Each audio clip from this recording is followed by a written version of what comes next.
హల్లెలూయా. దేవునికి స్తోత్రం. హల్లెలూయా. ప్రభునామానికి మహిమ కలుగును గాక. Hallelujah. Hallelujah. Hallelujah. Hallelujah. Praise Lord. Hallelujah. హల్లెలూయా.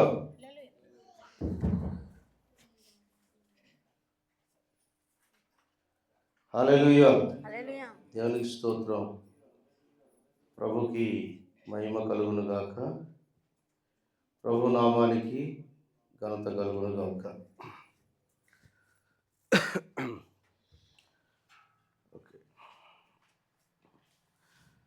ప్రభు అయిన యేసుక్రీస్తు ఉన్నతమైన నామములో సంఘ బిడ్డలందరికీ ప్రభు అయిన యేసుక్రీస్తు పేరట నా హృదయపూర్వక వందనాలు తెలియజేస్తున్నాం. వందనాలు. అందరూ క్షేమముగా ఉన్నారని నేను నమ్ముతున్నాను. మరి 2 వారాలు నేను ఇక్కడ లేకపోవటం, ఎందుకంటే మనకున్న సంఘాలకి వెళ్ళి రావడం జరిగింది. దేవుడు మరలా మీతో కలిసి ఈ రీతిగా స్తుతించి ధన్యత దేవుడు నాకు ఇచ్చినందుకు నేను దేవునికి లెక్కలేని కృతజ్ఞతలు తెలియజేస్తూ ఉన్నాను. ఈరోజు ఒక ప్రత్యేకమైన దినముగా మనం భావించాలి. ఎందుకు అంటే యేసుక్రీస్తు వారు పునరుద్ధానమై తిరిగి లేచిన దినాన్ని మనం ఎప్పుడు కూడా పాటిస్తూ ఉంటాము, ఆరాధన చేస్తూ ఉన్నాం. విషయం ఏంటంటే ఒక వ్యక్తి దేవునిలో ఎలా ఉండాలి అనే విషయాన్ని కొద్దిసేపు నేర్చుకుందాం. హల్లెలూయా. కొద్దిసేపు నేర్చుకుందాం. ఎందుకంటే దేవునిలో ఒక వ్యక్తి ఉండవలసిన విధం అంటే మీరందరూ ఆలోచన చేయండి. ఒక వ్యక్తి బాగా ప్రార్థన చేశారనుకోండి, వాళ్ళు దేవునికి ఇష్టమైన బిడ్డలే అంటారా? చెప్పండి అమ్మ. మీరు అందరిని అడుగుతాను, బాగా ప్రార్థన చేశారనుకోండి దేవునికి ఇష్టమైన బిడ్డలేనా? బాగా పాటలు పాడారనుకోండి దేవునికి ఇష్టమైన బిడ్డలేనా? లేకపోతే బాగా దేవుని కొరకు పరిగెత్తారనుకోండి వాళ్ళు దేవుని బిడ్డలు అంటారా? ఒకసారి ఆలోచన చేయండి. దేవుని వాక్యంలో అంటే ఒక వ్యక్తి పూర్తిగా ఒక పాటలు పాడినంత మాత్రం గొప్పవాడు కాదు, ప్రార్థన చేసినంత మాత్రాన గొప్పవాడు కాదు, లేకపోతే ఇంకేంటంటే పరుగెత్తుకొని దేవుని కొరకు వాడబడినంత మాత్రాన గొప్పవాళ్ళు కాదు. ఈ వాక్యాన్ని మనం చాలా జాగ్రత్తగా వినాలి. వాక్యాన్ని జాగ్రత్తగా విన్నప్పుడే మాత్రమే దీంట్లో మనకి దొరకవలసిన విజయాలు, మనకు కావలసిన సందేశము దేవుడు మనకిస్తాడు. ఈ సందేశాన్ని పొందుకుంటే మనము దేవునికి ఎలా ఇష్టమైతే దేవుడు మన పట్ల ఎలాంటి కార్యాలు చేస్తాడు అనే దాన్ని మనం నేర్చుకోవాలి. ఈరోజు మనం అలా నేర్చుకోకపోతే వేస్ట్. ముందుగా మనము దేవునికి ఎలాగా సమర్పణ కలిగి ఉండాలనో మొదటగా నేర్చుకోవాలి. సమర్పణ కలిగిన వారమై ఉండాలి. బైబిల్ చెప్తుంది కదా, పరిశుద్ధమును దేవునికి అనుకూలమును సజీవ యాగముగా మీ శరీరములను ఆయనకు సమర్పించుకొని. ఆలోచన చేయండి. అంటే మనిషి దేవునికి ఏం చేయాలంట? మొదటగా సమర్పణ కలిగిన వారై ఉండాలి. ప్రార్థన చేసినంత మాత్రం గొప్పవాళ్ళు కాదు, లేకపోతే పాటలు పాడిన వాళ్ళంతా గొప్పవాళ్ళు కాదు, దేవుని కొరకు పరిగెత్తిన వాళ్ళు గొప్పవాళ్ళు కాదు. దేవునికి సమర్పణ కలిగిన వారై ఉండాలి. ఈరోజు మనం నేర్చుకోవాలి. చూద్దాం దేవుని వాక్యాల్లో. దేవుని వాక్యాన్ని మనం చూసుకుందాం. దేవుని వాక్యంలో నుంచి కీర్తనలు 51వ కీర్తన 17వ వచనం. 51వ కీర్తన 17వ వచనం. విరిగిన మనసే దేవునికి ఇష్టమైన బలులు దేవా విరిగిన నలిగిన హృదయమును నీవు అలక్ష్యము చెయ్యవు. చాలు. దేవునికి స్తోత్రం. దేవుడు అంటున్నాడు ఇక్కడ, ఇరిగి నలిగిన మనస్సు అంటే దేవునికి ఎలాంటిదంట? ఇష్టమైన బలి. ఇష్టమైన బలి. ఇరిగి నలిగిన హృదయము కలిగిన వారు. ఇరిగి నలిగిన హృదయాన్ని దేవుడు ఏం చేయడంట? ఇంకొక మాట అన్నాడు, ఆలస్యము చేయడు. అంటే వాళ్ళు చేసే ప్రార్థనకి జవాబు ఇవ్వకుండా మానడు. మీరు గుర్తుపెట్టుకోవాలి. అంటే ఒక మనిషికి ఏం కావాలి అంటే ఇరిగి నలిగిపోవాలి. దేవునికి స్తోత్రం. ఏంటండి? ఎరగాలి, ఇంకోటి ఏంటిది? నలగాలి. ఏంటంటే ఒక పాట ఉండే నాకు, ఏంటంటే గాలించి చూడరా మేలైనది, నీలో నా ఉన్నదా ప్రేమన్నది. గాలించి చూడరా మేలైనది, నీలో నా ఉన్నదా ప్రేమన్నది. ఓ ప్రార్థన గురించి ఈ పాట ఉంటుంది. ఏంటంటే ఏడ్చి ఏడ్చి ప్రార్థించిన, కాల్చుటకు శరీరం అర్పించిన నీలో దేవుడు ప్రేమ, దేవుడు లేకుంటే ఇదంతా కూడా వ్యర్థమే అని అంటాడు. అంటే కాల్చుటకు శరీరం అప్పగించినా కానీ దేవుని కొరకు నీలో యేసు ప్రేమ లేకపోతే వ్యర్థమే అంటాడు. అందుకని ఇక్కడ ఒక మాట ఏంది? ఇరిగి నలగాలి. ఎవరిలో నలగాలి? దేవునిలో విరగాలి, దేవునిలో నలగాలి. నలిగినప్పుడు ప్రేమైన దేవుని బిడ్డారా, అప్పుడు ఆ వ్యక్తి జీవితం బలి అని అన్నాడంటే. బలి అంటే అర్పణ ఏంటంటే దేవునికి మనము దేవునికి ఏం చేస్తున్నాం? అర్పించుకోవటం. బలిగా అర్పించుకోవటం అంటే బలి అయిన పశువు అది ఊపిరి పోతుంటే కొట్టుకుంటూ చూసారా? అంటే అది అట్లా కొట్టుకొని సరిపోతుంటుంది. అంటే దేవుని కొరకు మనల్ని ఏం చేయాలంట? విరిగి నలగాలి. విరిగినప్పుడే దానికి మేలు. మీరు ఒకళ్ళ రాసుకుంటే ఒక టైటిల్ రాసుకోండి. నేను చెప్పే వాక్యానికి ఒక టైటిల్ రాసుకోండి. ఏంటి ఆ టైటిల్ అని అంటే ఎరగటము పగలటము రాసుకోండి. ఏంటండి? విరగటము పగిలిపోవటం. దీన్ని ప్రత్యేకంగా రాసుకోండి. దేవునికి స్తోత్రం. ఈ వాక్యాన్ని మనం జాగ్రత్తగా ఆలోచన చేస్తే ఇక్కడ ఇరిగి నలిగిన హృదయమే దేవుడు ఆలస్యము చేయడంట. అంతేకాకుండా బలి అని అన్నాడు. అంటే ఒక వ్యక్తి బలి అయిపోయిన పశువు ఏదైనా సరే ఇంకేమైనా చేయగలదా? బలి అయిపోయి చనిపోయిన వారు ఇంకేమైనా చేయగలరా అంటే ఏమీ చేయలేరు. అంటే ఇక్కడ మనం ఆలోచన చేద్దాం. దేవుని యొక్క బిడ్డలారా గమనించండి. విరిగి నలిగిన హృదయము కావాలి. గుర్తుపెట్టుకోండి. ఏ హృదయం కావాలండి? విరిగి నలిగిన హృదయం కావాలి. దేవుడు కోరుకుంటున్నాడు. విరిగి నలిగిన హృదయము నాకు ఇష్టమైన బలి. కనుక విరగకపోతే, నలగకపోతే దేవునికి ఇష్టమైన బిడ్డలుగా మనము ఉండలేము. గుర్తుపెట్టుకోండి దేవుని బిడ్డలారా. దేవునిలో దావీదు భక్తుడు మనకు తెలియజేస్తున్న విషయాలు. విరిగి నలిగిన హృదయాలు కలిగిన వారై ఉంటే ఏంటిది అర్థం అంటే, ఇరిగిన వారు నలిగిన వారు అర్థం ఏంటంటే వాళ్ళ జీవితంలో ఏ పొరపాటు లేకుండా, ఏ పాపము లేకుండా పరిశుద్ధంగా బ్రతకాలి. వారు దేవునికి ఇష్టమైన రీతిగా బ్రతకాలి, దేవునికి ఇష్టమైన రీతిగా నడవాలి. ఇరిగి నలిగిన హృదయం అంటే అది. దేవునికి తగినట్లుగా బ్రతకాలి. ఇక నుంచి నేను జీవించువాడను. నేను పౌలు గారు ఏమంటాడు? జీవించువాడను నేను కాను. ఎవరు? క్రీస్తే నాలో జీవిస్తున్నాడు. అది ఇరగటం అంటే.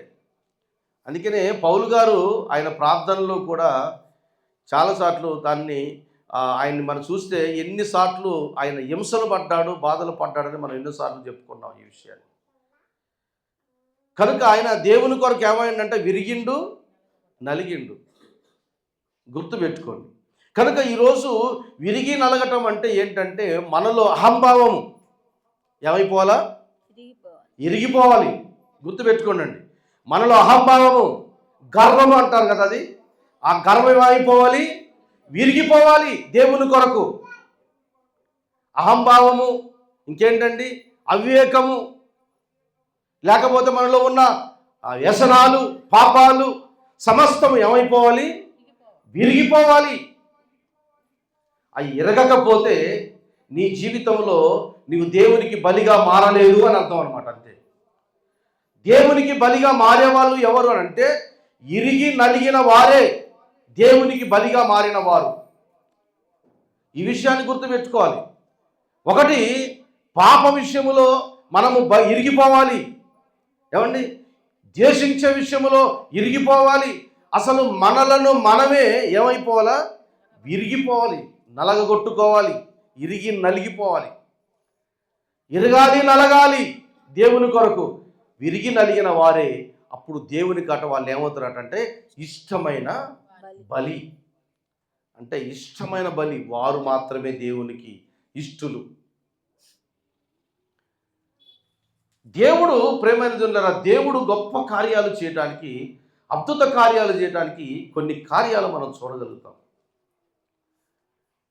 కొన్ని కార్యాలు మనం చూడగలుగుతాం. వాస్తవానికి గిద్యోను అనే వ్యక్తిని మనం చూడగలుగుతాం. గిద్యోను ఎలాంటి వాడు అంటే పిరికివాడు. ఎలాంటి వాడు అంటే గిద్యోను చాలా పిరికివాడు. ఎక్కడో దాక్కొని జాగబడి ఉండి గోధుమలు దొల్లగొట్టుకునే పరిస్థితిని కలిగిన వాడు గిద్యోను. దేవుడి వాక్యాన్ని మనము కొన్ని విషయాలు చదువుకుందాం, మనం నేర్చుకోవడానికి. ఈ విషయం ఏంటంటే, నేనేమంటానంటే, ఇక్కడ ఒక జయాన్ని మనము చూపించడానికి నేను ఈ వాక్యాలను మనం చదివించడానికి ఇష్టపడుతూ ఉన్నాను. దేవుని వాక్యములో నుంచి 7వ అధ్యాయము, న్యాయాధిపతుల గ్రంథము 7వ అధ్యాయము ఒక 19-20 వచనాలు కొద్దిగా షార్ట్కట్లో చదవండి, లేకపోతే మొదటి నుంచి కొన్ని వచనాలు చదువుతాం. అప్పుడు యెరుబ్బయలు అనగా గిద్యోనును అతనితో ఉన్న జనులందరూ వేకువనే లేచి హరోదు బావి యొద్ద దిగగా లోయలోని మోరే కొండకు ఉత్తరముగా మిద్యానీయుల దండుపాలెము వారికి కనబడెను. యెహోవా నీతోనున్న జనులు ఎక్కువ మంది. ఎవరున్నారు? మిద్యానీయులు. మనం చదవండి అమ్మ అక్కడ. యెహోవా నీతోనున్న జనులు ఎక్కువ మంది, నేను వారి చేతికి మిద్యానీయులను అప్పగించ తగదు.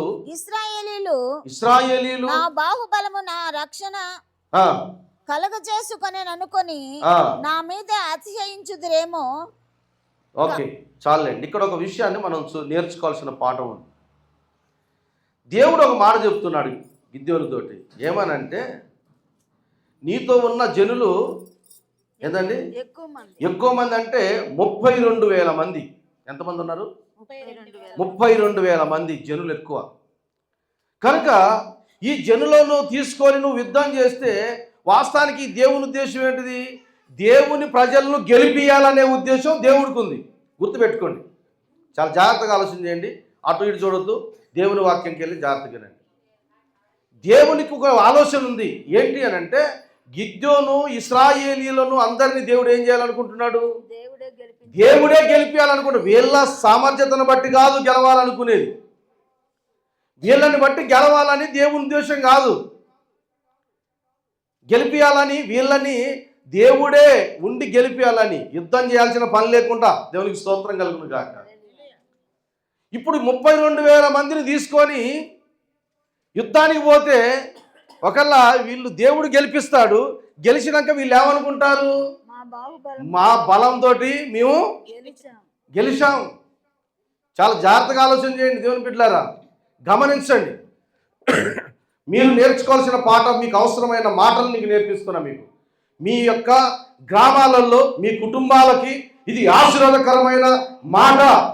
మీరు చాలా జాగ్రత్తగా వినాలి. ఈ మాటలు నిర్లక్ష్య భావంతో వినకూడదు, చాలా జాగ్రత్తగా వినాలి. దేవుడు గెలిపించాలనుకుంటే అంతమందితో గెలిపిస్తే ఇశ్రాయేలీయులందరూ ఏమనుకుంటారట? వాస్తవానికి మా బలముతోటి మేము గెలిచాము అనుకుంటారు. కనుక వద్దొద్దు. ఇప్పుడు ఒక మాట చెప్పు. ఏంటి అని అంటే, ఇగో భయం కలిగిన వారు ఎవరైనా ఉంటే, గుర్తుపెట్టుకోండి, భయం కలిగిన వాళ్ళు ఎవరైనా ఉంటే వాళ్ళని వెళ్ళిపోమని చెప్పు అని చెప్పి దేవుడు గిద్యోనుతో చెప్పాడు. చెప్పినప్పుడు గిద్యోను వచ్చి అందరి ముందు చెప్పాడు అనమాట. ఇగో యుద్ధానికి వస్తున్నా మీరందరు కదా, యుద్ధం చేయాలని వస్తున్నారు కనుక ఇగో భయం ఎవరికైనా కలిగినట్లయితే అందరు వెళ్ళిపోండి అని చెప్పాడు. చెప్పినప్పుడు ప్రేమైన దేవుని బిడ్డలారా, వాళ్ళు 2200 మంది ఏం చేశారు? 22,000 మంది ఏం చేశారు? వెళ్ళిపోయారు. తిరిగి వెళ్ళిపోయారు. 22,000 మంది తిరిగి వెళ్ళిపోయారు. 22,000 మంది తిరిగి వెళ్ళిపోయారు. వెళ్ళిపోయినాక ఇప్పుడు ఎంతమంది ఉంటారు అంటే 10,000 మంది ఉన్నారు. ఈ 10,000 మందిని దేవుడు చెప్తున్నాడు ఏంటంటే, ఇగో నీళ్ళ దగ్గర తీసుకపో, వాళ్ళు నీళ్ళు తాగాలి. నీళ్ళు తాగిపించేటప్పుడు అందులో గతికి తాగేవారు, మోకాళ్ళ మీద కృంగి తాగేవారిని మీరు గమనించు అన్నాడు. గమనించంటే నిజంగానే వాళ్ళు పోయి నీళ్లు తాగుతున్నప్పుడు కొంతమంది మోకాళ్ళ మీద కృంగి తాగుతున్నారు నీళ్లు. కొంతమంది గతుకుతూ కుక్క తాగినట్లుగా, గతుకుతారు కదండి, కుక్క నాలుగు తాగినట్లుగా వాళ్ళు వంగి నీళ్లు తాగుతున్నారు. అప్పుడు దేవుడు అన్నాడు, ఇగో ఈ మోకాళ్ళ మీద కృంగిన వారిని వాళ్ళని పంపేసి, అవసరం లేదు వాళ్ళతో, మోకాళ్ళ మీద కృంగి తాగే వాళ్ళని పంపించేసి, తర్వాత ఎవరు కావాలనుకున్నాడు అని అంటే గతికి తాగే వారిని ఎన్నిక చేసుకో అన్నాడు. వాళ్ళు ఎంతమంది అని అంటే 300 మంది ఉన్నారు. ఎంతమంది ఉన్నారండి గతికి తాగిన వాళ్ళు? 300 మంది ఉన్నారు. ఈ 300 మందిని దేవుడు ఏం చేశాడంటే వాళ్ళు వేరు చేయమన్నాడు. వేరు చేసినాక ఇప్పుడు వేరు చేసిన తర్వాత యుద్ధానికి రెడీ కావాలి. ఏమండి? యుద్ధానికి రెడీ కావాలి. ఈ 300 మందిని ఇప్పుడు యుద్ధానికి వెళ్ళారు. గుర్తుపెట్టుకోండి, యుద్ధానికి వెళ్ళారు. ఇప్పుడు వాళ్ళు ఎంతమంది అట అంటే వీళ్ళు పోయి చూస్తేనట వాళ్ళ ఒంటెలు, వాళ్ళ యుద్ధానికి వచ్చిన వాళ్ళ ఒంటెలు ఇవన్నీ చూస్తేనట ఈ కంటికి కనపడదు ఇసుకరేణు అంతగా ఉన్నాయంట. ఎన్ని ఉన్నాయట అండి? ఇసుకరేణు అంతగా ఉన్నాయట. 1 కాదు 2 కాదు. యుద్ధానికి ఎంతమంది వచ్చారో తెలియదు. గుర్తుపెట్టుకోండి, చాలా జనం అంట. వాళ్ళు మిద్యానీయులు చాలా జనం ఉన్నారు. చాలా జనము ఎవరి మీదకి ఫైటింగ్కి వచ్చారు? ఇశ్రాయేలు ప్రజల మీదకి వస్తున్నారు. కానీ వాళ్ళు చాలా మంది ఉన్నారు. ఇంతమందిని గెలవాలంటే 300 మంది వారి ద్వారాగానే దేవుడు గెలిపియాలి. దేవునికి స్తోత్రం కలుగును గాక. మనం ఎప్పుడైనా సరే గుర్తుపెట్టుకోండి దేవుని బిడ్డలారా, నేను ఒక్కదాన్నే అని ఎప్పుడు అనుకోవద్దు. గుర్తుపెట్టుకోండి, దేవుడు ఒక్కరిని బట్టే దేవుడు యుద్ధంలో గెలవిచ్చేటట్టుగా చెయ్యగలవాడు. దేవునికి స్తోత్రం. ఎప్పుడైనా గుర్తుపెట్టుకోండి, నేను ఒక్కదాన్నే కదా అనుకోద్దు. ఇక చూడండి, వాళ్ళు ఇసుకరేనంత జనముతో నిండి ఉన్నారు. ఒంటెలే కానీ వాళ్ళ జనమే కానీ. అలాంటి పరిస్థితిలో ఈ 300 మంది ఎక్కడికి వెళ్తున్నారు దేవుని బిడ్డలారా? మిద్యానీయుల మీదకి వెళ్తున్నారు ఫైటింగ్కి. వాళ్ళు చూస్తే జనం ఎక్కువ. ఆ సమయంలో ప్రేమైన యుద్ధానికి వెళ్ళారు. గుర్తుపెట్టుకోండి, యుద్ధానికి వెళ్ళారు. యుద్ధానికి వెళ్ళినప్పుడు దేవుని యొక్క బిడ్డలారా, యుద్ధానికి వెళ్ళి వాళ్ళ చేతుల్లో కొండలు వాళ్ళు పట్టకపోయిన ఏంటి తెలుసా ప్రేమైన దేవుని బిడ్డలారా? వాళ్ళు పట్టకపోయిన విషయం ఏంటంటే వాళ్ళకి కొన్ని ఉన్నాయి. ఒకటి దేవుని యొక్క బిడ్డలారా, వాళ్ళ చేతిలో ఉన్నది ఏంటంటే ఒకటి కొండ, రెండోది ఏంటిది ఏంటమ్మా? కొమ్ము. ఏంటిది? కొమ్ము. ఏం కొమ్ము? మీకు తెలియదేమో కొమ్ములు? తెలుసమ్మా? చేలు ఇంతకుముందు చేలల్లో వ్యవసాయం పని చేసిన వాళ్ళు తెలుసుంటుంది. చాలలకు వెళ్ళినప్పుడు ఏమైనా జంతువులు వచ్చినప్పుడు ఊదుతారు వాటిని. అప్పుడప్పుడు కూడా ఆ మీటింగులలో ఊదుతారు. తెలుసా? కొమ్ములు అంటారు. గేదె కొమ్ము లాంటి అట్లాంటి కొమ్ములు ఉంటాయి కదా, కొమ్ములు కావాలి. యుద్ధానికి ఒక 3 వస్తువులు మాత్రమే వాళ్ళు సిద్ధపడి పుట్టుకొని వెళ్ళారు. గుర్తుపెట్టుకోండి, వెళ్ళారు. కత్తులు లేవు వాళ్ళ దగ్గర. అర్థం చేసుకోండి మీరు. ఏం లేవండి? కత్తులేమీ లేవు. ఏమి లేకుండా యుద్ధానికి పోవటం అంటే మీరు ఆలోచన చేయండి. కత్తులు లేవు, ఏమీ లేవు, యుద్ధానికి వెళ్ళారు. ఏం పట్టుకొని? కొమ్మోటి, కొండోటి, ఇంకోటి ఏంటిది?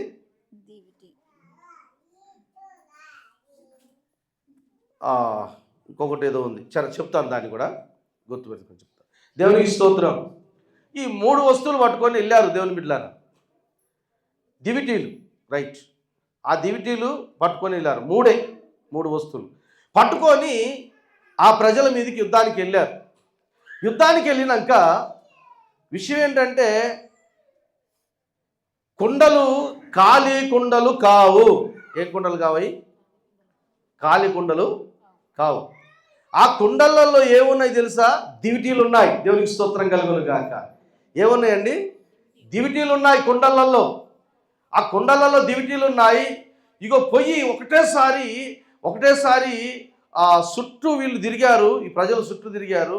ఒకటేసారి కేకలు వేసినప్పుడు కొమ్ము ఊదిన వెంటనే ఈ కుండలు ఏం చేశారంటే ఒక్కసారి పగలగొట్టారు. గుర్తుపెట్టుకోండి, పగలగొట్టిన వెంటనే ఏం జరిగిందంటే గొప్ప వెలుగు. ఒకటేసారి కుండలు పగిలటం ఏమొచ్చింది? ఆ వెలుగులో ఆ కుండలు ఏముంది? దివిటీలు. వెలుగుంది కానీ ఒకటేసారి పగిలిన వెంటనే వెలుగు వచ్చేసింది. ఆ వెలుగును చూసినాక వీళ్ళకి వామ్మో, ఇశ్రాయేల్ ప్రజలు చాలా మంది ప్రజలు మన మీదకి వచ్చారు, ఇక మనం ఏం అర్థం కావట్లేదు, వచ్చారు మీద పడ్డారు అనుకున్నారు. తెలియక వాళ్ళు ఏం చేసినట్టు వాళ్ళే పొడుచుకొని చంపేసుకున్నారు. వాళ్ళే కొంతమంది పారిపోయారు, కొంతమంది వాళ్ళే చేశారు. ఈ కార్యం చేసింది ఎవరు? ఎవరు చేశారండి? దేవుడు చేశాడు. ఇప్పుడు ఎవరు చేసినట్లుగా వాళ్ళకి అర్థమైంది? మీరు చెప్పండి. ఇప్పుడు దేవుడు చేసినట్లుగా అర్థమవుతుంది, అంతేనండి? దేవుడు చేసినట్లుగా అర్థమవుతుంది. ఇక్కడ ఒక విషయం ఏంటంటే, ప్రేమైన దేవుని బిడ్డలారా, మరి ఆనాడు ఇశ్రాయేలు ప్రజలకు గిద్యోను ద్వారా దేవుడు జయాన్ని కలిగించాడు. మరి ఈ రోజు కూడా మనకెందుకు జయాలు కలగట్లేదు? మనకెందుకు దేవుడు గొప్ప కార్యాలు మన పట్ల జరిగించట్లేదు? ఇది ఆలోచన చేశారా? ఈ వాక్యాన్ని చదివినప్పుడు నాకు ఒక ఆలోచన వచ్చింది. దేవుని యొక్క బిడ్డలారా, ఈ వాక్యాన్ని ధ్యానిస్తున్నప్పుడు నాకు ఒక ఆలోచన వచ్చింది. ఏంటంటే, ఇగో నీ హృదయం పగిలిపోతే జయం మనదే. దేవునికి స్తోత్రం చెప్పి సపోర్ట్ కొడితే నామం పడతా. హల్లెలూయా. నీ హృదయం ఏమైపోవాలి? పగిలిపోతే నీ హృదయంలో నుంచి ఏమొస్తుంది? వెలుగు. ఏమొస్తుందండి? కుండలు పగిలిపోతే ఏమొచ్చింది? కుండల నుంచి ఏమొచ్చిందండి? వెలుగు వచ్చింది. కుండల నుంచి వెలుగు వచ్చింది. ఆ వెలుగు ద్వారాగా నిజంగా ప్రేమందులరా దేవుడు గొప్ప కార్యం చేస్తాడు. ఈరోజు ఇగో నీ హృదయం అనే కొండ పగిలిపోవాలి. నీ హృదయం పగలకపోతే, నీ జీవితం పగలకపోతే, ఇంకా నీవు నీ గర్వాన్ని, నీకున్న అహంభావాన్ని, అవివేకాన్ని, తెలివి తక్కువతనాన్ని వదిలేసుకోకపోతే నీ జీవితంలో జయము రాదు. ఈ వాక్యము నమ్మదగినది. నీ కుటుంబానికి జయము రావాలంటే ముందు నీ హృదయం ఏమైపోవాలి? పగిలిపోవాలి. గుర్తుపెట్టుకోండి దేవుని బిడ్డలారా, హృదయం పగలాలి. హృదయం పగలకపోతే నీ జీవితంలో జయం రాదు. గిద్యోను ఆ ఇశ్రాయేలు ప్రజలకు జయం ఎప్పుడు వచ్చింది అనుకుంటున్నారు?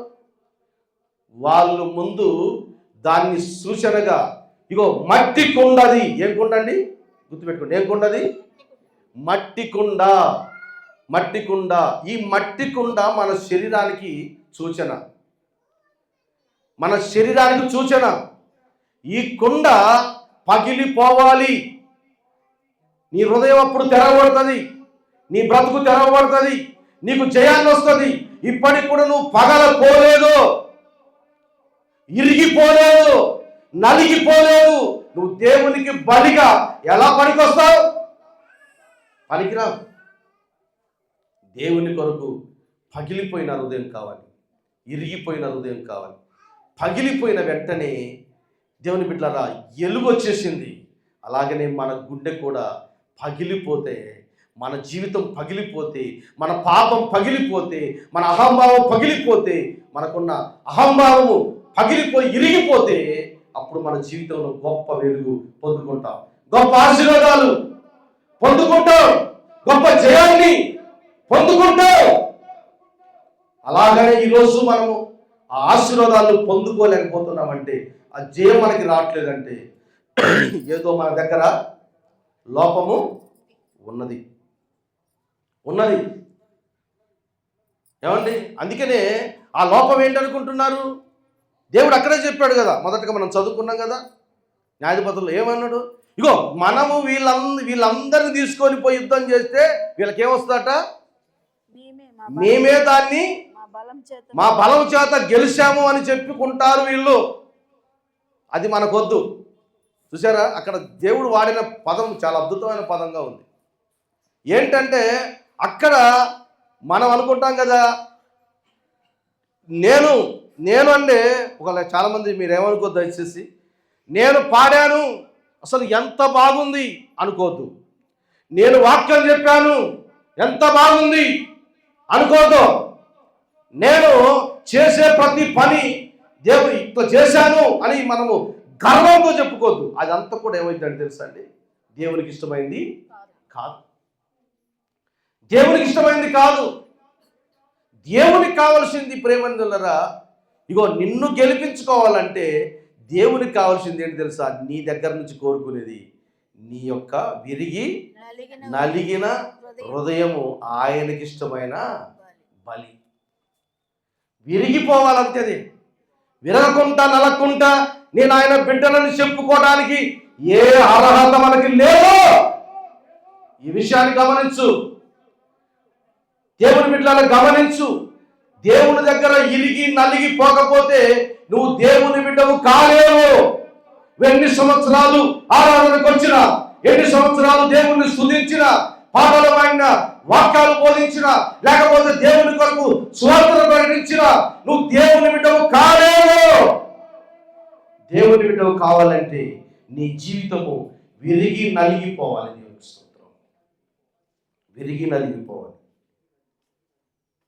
ఒక విషయాన్ని గమనించండి. ఇంకొక మాట నేను చెప్తాను. మార్కు సువార్త 14వ అధ్యాయము 3వ వచనాన్ని ఒకసారి చదవండి. మార్కు సువార్త 14. అమ్మా, ఆయన బేతనీలో కుష్ఠరోగి అయిన సీమోను ఇంట భోజనమునకు కూర్చుండి ఉన్నప్పుడు ఒక స్త్రీ మిక్కిలి విలువగల అచ్చ జటామాంసి అత్తరు బుడ్డి తీసుకొని వచ్చి ఆ అత్తరు బుడ్డి పగలగొట్టి ఆ అత్తరు ఆయన తల మీద పోసెను. చాలు. దేవుని స్తోత్రం. చదువు. అయితే కొందరు కోపపడి ఈ అత్తరు ఇలాగూ నష్టపరచనేలా, ఈ అత్తరు 300 దేనారములలో. సర్లేండి, చాలు. దేవునికి స్తోత్రం. అక్కడ ఆఫ్ చేద్దాం. ఇప్పుడు ఒక విషయం ముందుకెళ్దాం. ఇక్కడ ఒక విషయం ఏంటంటే ఆలోచన చేయండి. అత్తరు తీసుకొచ్చి, విలువైన అత్తరు తీసుకొచ్చి ఏం చేసిందట అండి? ఆ బుడ్డిని ఏం చేసిందట? పగలగొట్టి. గుర్తుపెట్టుకోండి, పగలగొట్టి దేవునికి ఏం చేసిందంట? పోసి అభిషేకించిందంట. ఇప్పుడు ఆ ఇల్లంతా ఏముంది చెప్పండి? ఏ వాసన వస్తుంది? అత్తర వాసనతో నింపబడ్డది. గుర్తుపెట్టుకోండి దేవుని బిడ్డలారా. అంటే నేనేమంటానంటే అక్కడ అత్తరు వాసనతో నింపబడాలి అని అంటే అక్కడ బుడ్డి ఏమైపోవాలా? పగలాలి. అలాగ నేనేమంటానంటే నీ ఇల్లు దేవుని సువాసనతో నింపబడాలంటే, క్రీస్తు వాసన నీలో రావాలంటే నువ్వేం చేయాలి? నీ హృదయము పగిలిపోవాలి. అది అండి అసలు కథ. నీ హృదయం పగిలిపోవాలి. నీ హృదయం పగిలినప్పుడే అత్తరు వాసనతో నింపబడినట్టుగా సీమోను ఇంట్లో, అలాగే నీ కుటుంబములో, ప్రేమైన దేవుని బిడ్డలారా, నీ కుటుంబంలో కూడా అలాంటి సువాసన, క్రీస్తు వాసన మీ ఇంట్లో రావాలంటే ముందు నీ హృదయము ఏమైపోవాలి? పగిలిపోవాలి. గుర్తుపెట్టుకోండి. జాగ్రత్తగా దేవుని మాటలు వినండి. అమ్మ, అటు ఇటు చూడొద్దు. దేవునికి స్తోత్రం. దేవుని మాటలు వినండి. అత్తరుతో నింపబడినప్పుడు ఆ ఇల్లంతా వాసన వచ్చింది. నేనేమంటానంటే ప్రేమందిర సువాసన ఏదైనా మనకి మంచి వాసన ఉంటే అందరూ పీల్చుకుంటారు. అంటే నేనేమంటానంటే అప్పుడు నువ్వు అందరికీ ఏమవుతావు చెప్పండి? ఇష్టమైన బిడ్డవుగా ఉంటావు. తెలుసా? ఇష్టమైన కుమార్తెగా మారిపోతావు, ఇష్టమైన కుమారుడుగా మారిపోతావు. నీవు ముందేమైపోవాలి? నీ బుడ్డి ఏంటండి? నీ హృదయం అనే బుడ్డి ఏమైపోవాలా? పగిలిపోవాలి. పగిలినప్పుడు నీలో ఉన్న పాపము, నీలో ఉన్న సమస్తం ఏమైపోద్ది? అప్పుడు నీవేం వాసన వస్తుంది? అస్తర వాసన ఎట్లొచ్చిందో ఇగో నీ కుటుంబం అంతా కూడా దేవుడి యొక్క వాసన, సువాసన. అందుకనే బైబిల్లో క్రీస్తు వాసన మీలో రావాలి. అందుకనే ఇగో క్రీస్తు అంట మనల్ని ఎందుకట ఆయన మనం బలైపోయాడు తెలుసు మన కొరకు అంటే, క్రీస్తు మీ అందరి కొరకు ఎందుకు బలైపోయాడు అంటే, క్రీస్తు బలైపోయినప్పుడే మీరు పరిమళ వాసనగా అవుతారంట, మార్చబడతారంట. దేవుని స్తోత్రం. పరిమళ వాసనగా మార్చబడతాం. ఆ వాసన రావాలంటే క్రీస్తు బలైపోవాలి. బలైపోతేనే సువాసన వస్తుంది. అలాగే నీవు కూడా దేవుని కొరకు బలైపోయినప్పుడు, దేవుని కొరకు నీవు నడిచినప్పుడు, దేవుని కొరకు జీవిస్తున్నప్పుడు, నీ పాపము, నీ అవివేకము, నీ తెలివితక్కువతనం బలైపోయినప్పుడు నీలో వచ్చేదే సువాసన, క్రీస్తు వాసన, పరిమళ వాసన. దేవునికి స్తోత్రం. ఆ సువాసన నీకు కావాలంటే, దేవుడు నిన్ను గొప్పగా వాడుకోవాలంటే పరిమళ వాసనగా ఉండాలి. క్రీస్తు మిమ్మును ప్రేమించి పరిమళ వాసనగా ఉండుకడు. మన కొరకు తనను తాను దేవునికి అర్పణగాను బలిగాను అప్పగించుకొనెను. పరిమళ వాసన నీ దగ్గరికి రావాలంటే ఆయన అర్పణగాను బలిగాను. అందుకని అన్నాడు, విరిగి నలగాలి. నువ్వు అర్పణగా దేవునికి అర్పించుకోవాలి. నీ శరీరాన్ని, నీ జీవితాన్ని దేవునికి అర్పించుకోవాలి. అర్పించుకున్నప్పుడు పాడు. నీ పాటను దేవుడు ఎక్కడ ఉన్నా చాలా ప్రపంచానికి సాధిస్తాడు. దేవునికి స్తోత్రం కలుగును గాక. నీ ప్రార్థన లోకానికి జయాన్ని కలిగించే విధంగా నీ ప్రార్థన పనిచేస్తుంది. ప్రేమనులారా, నువ్వు దేవుని కొరకు చెయ్యి. అది దేవుని కొరకు అనేకులకు సాక్షాత్తంగా నిలబడుతుంది. నువ్వు చేసే ప్రతి పని గుర్తుపెట్టుకోండి. దేవుని యొక్క బిడ్డలారా, ఈరోజు నీవు దేవుని కొరకు ఉండే విధానాన్ని బట్టే నీ జీవితం ఉంటుంది. నీ దేవుని కొరకు నడిచే విధానాన్ని బట్టే దేవుని కొరకు నువ్వు బ్రతికే విధానాన్ని బట్టే నీ జీవితం ఉంటుంది. గుర్తుపెట్టుకోండి దేవుని బిడ్డలారా. అది పగిలిపోయినప్పుడు పరిమళ వాసన నిజంగా వచ్చినట్లుగా, ఆ సువాసన అత్తర వాసనతో నింపబడినట్లుగా ఆ ఇల్లును మనం చూడగలుగుతాం. అందుకని కీర్తనలో కూడా ఒక మాట అంటాడు. 34వ కీర్తన 18వ వచనంలో ఒక మాట అంటాడు. చూడండి త్వరగా. 34:18 కీర్తనలు. విరిగిన హృదయము గల వారికి యెహోవా ఆసన్నుడు. నలిగిన మనస్సు గలవారిని, చూడండి, నలిగిన మనస్సు గలవారికి ఆయన రక్షించును. చూడండి మాట ఏమంటున్నాడు, విరిగిన హృదయము గలవారికి యెహోవా ఆసన్నుడు, దగ్గరగా ఉంటాడంట. ఆయన నలిగిన మనస్సు గలవారికి ఆయన వారిని రక్షించును. దేవునికి మహిమ కలుగును గాక. చూడండి ఎంత చక్కటి మాట. ఇరిగిన జీవితం ఇక్కడ కనపడుతుంది. విరిగి నలిగిన హృదయము ఆయనకి ఆసనుడు. అంటే దేవుడు యెహోవా దగ్గరగా ఉన్నవాడట. ఇరిగి నలిగిన హృదయం కలిగిన వాడు ఎవరికి దగ్గరగా ఉన్నాడు? దేవునికి దగ్గరగా ఉన్నాడట. విరగాలండి. అందుకనే ఆసన్నుడు అంటే నీకు దగ్గరగా ఉంటాడు యేసయ్య.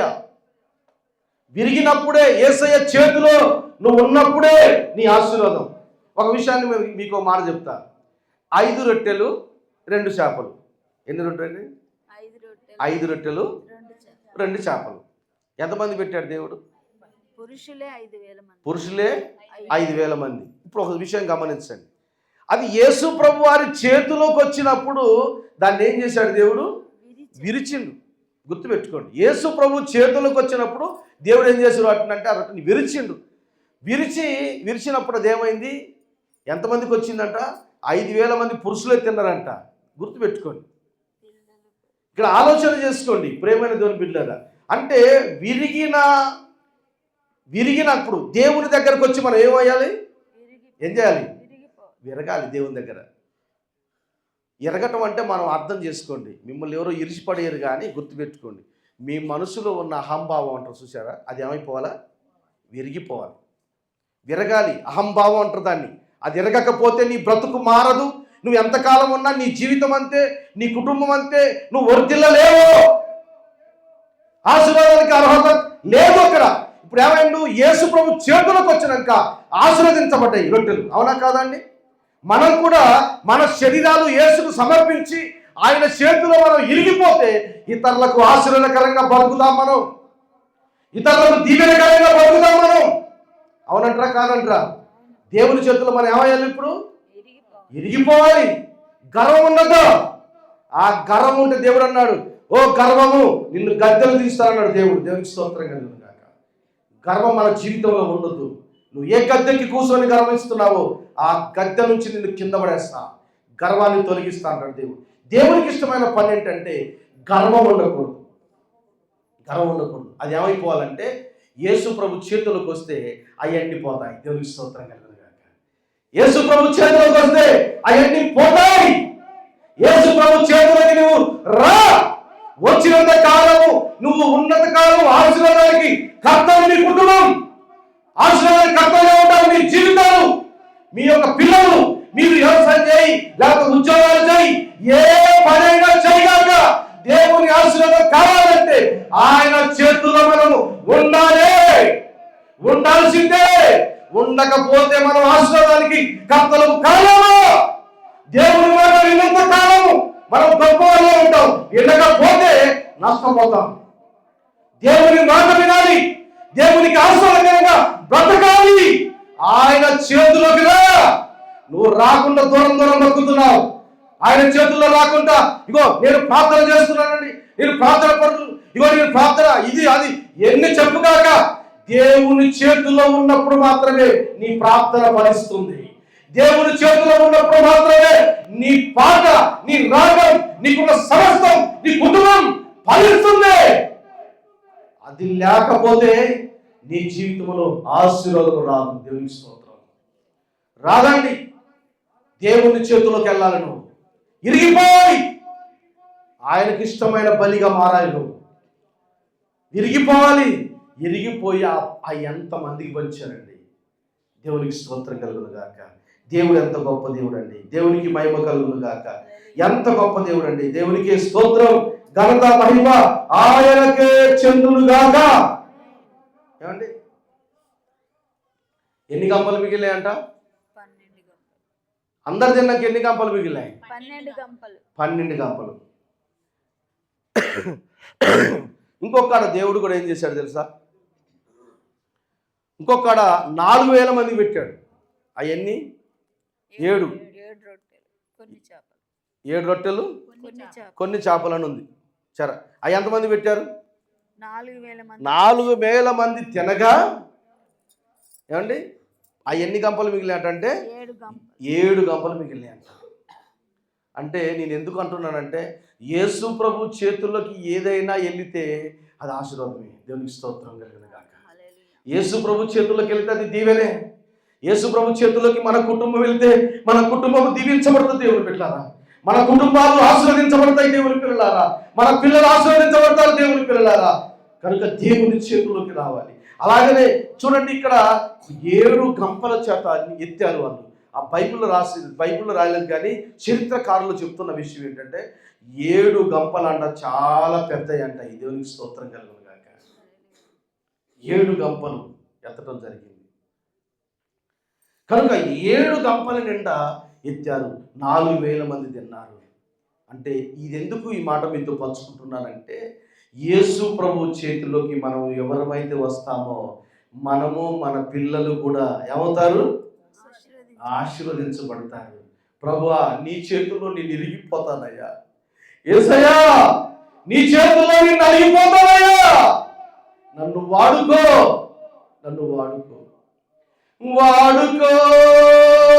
యేసయ్యా, నీ కాడి నే మోస్తా. వాడిపోకముందే నన్ను వాడుకో, పొద్దు వాలిపోకముందే నన్ను వాడుకో. నీ చేతిలో నన్ను వాడుకో.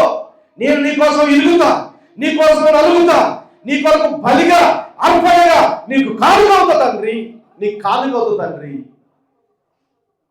ప్రభువా అని దేవుని దగ్గర మనం ఇరిగి నలగాలి. మనలో గర్వం ఉంటే